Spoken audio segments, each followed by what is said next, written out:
সূরাতুত তাহা এর 14 নম্বর আয়াত, হাফেজে কোরআনুল কারীমের 16 নম্বর 12 নম্বর পৃষ্ঠা প্রথম লাইনের মাঝখানে আছে এটা।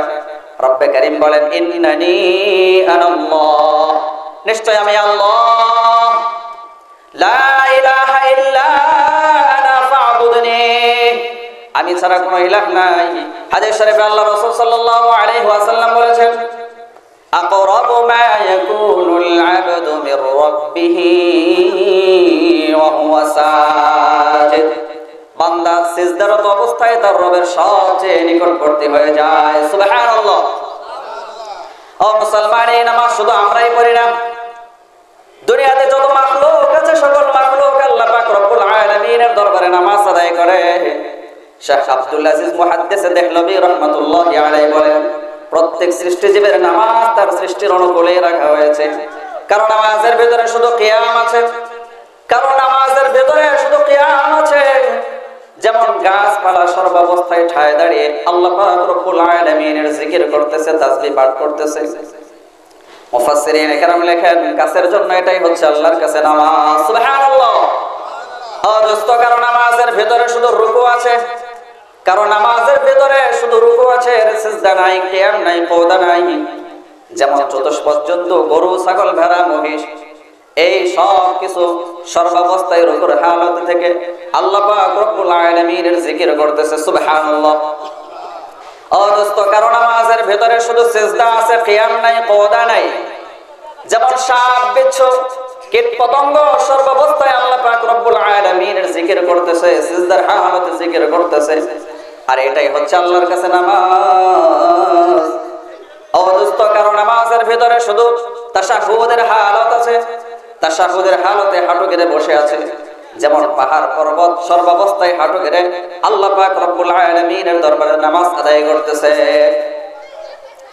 ও মুসলমান, এই নামাজ শুধু এই সমস্ত মাখলুকই আদায় করে না, এই নামাজ শুধু আমরা আদায় করি না, বরং এই নামাজ আমাদের পূর্ববর্তী নবীদের ভিতরে যতগুলো নবী রাসূল দুনিয়াতে এসেছিল সকল নবী রাসূল নামাজ আদায় করেছেন। যেমন আল্লাহ পাক রব্বুল আলামিন পবিত্র কোরআনে ইরশাদ করেছেন, ওয়া কানা ইয়া'মুরু আহলাহু বিস-সালাতি ওয়াজ-যাকাতি ওয়া কানা 'ইনদা রাব্বিহি মারদিয়া। সূরা মারইয়ামের 55 নম্বর আয়াত, হাফেজে কোরআনুল কারীমের 16 নম্বর 12 নম্বর পৃষ্ঠা 8 নম্বর পৃষ্ঠা 3 নম্বর লাইনের শেষের দিকে আছে এটা। রব্বে কারীম বলেন, ওয়া কানা ইয়া'মুরু আহলাহু বিস-সালাতি ওয়াজ-যাকাত। হযরত ইসমাঈল আলাইহিস সালাতু ওয়াস সালাম নিজের পরিবারের লোকদেরকে নামাজের কথা বলেছেন এবং যাকাতের কথা বলেছেন।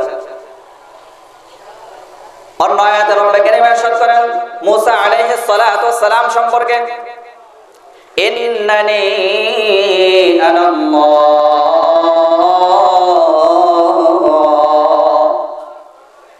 লা ইলাহা ইল্লা আনা ফা'বুদনি ওয়া আকিমিস সালাতা লিযিকরি।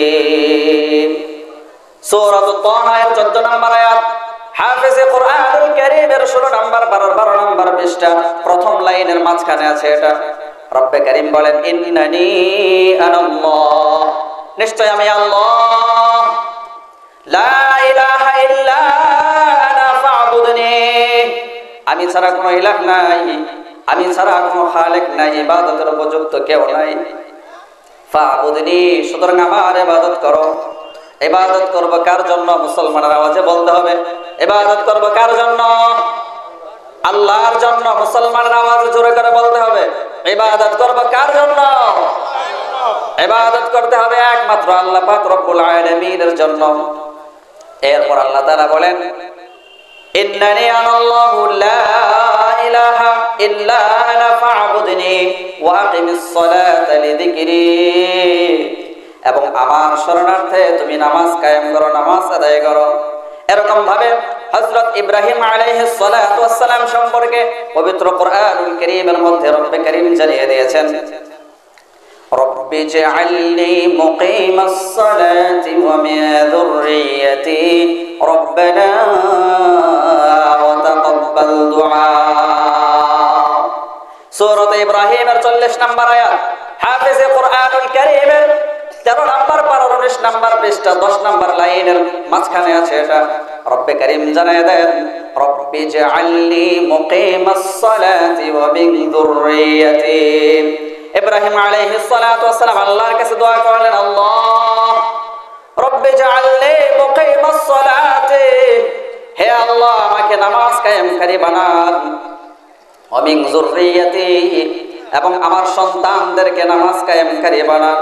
আমরা চিন্তা করি সন্তান যদি হয় তাহলে তাকে পুলিশ বানাবো, কি বলেন? আমাদের সন্তান যদি হয় আমরা ভাবি তাকে ডাক্তার বানাবো, ইঞ্জিনিয়ার বানাবো, উকিল বানাবো, ব্যারিস্টার বানাবো। কিন্তু নবী রাসূলরা আল্লাহর কাছে কি চাইছেন? ইজআলনি মুকিমাস সালাতি ওয়া মিন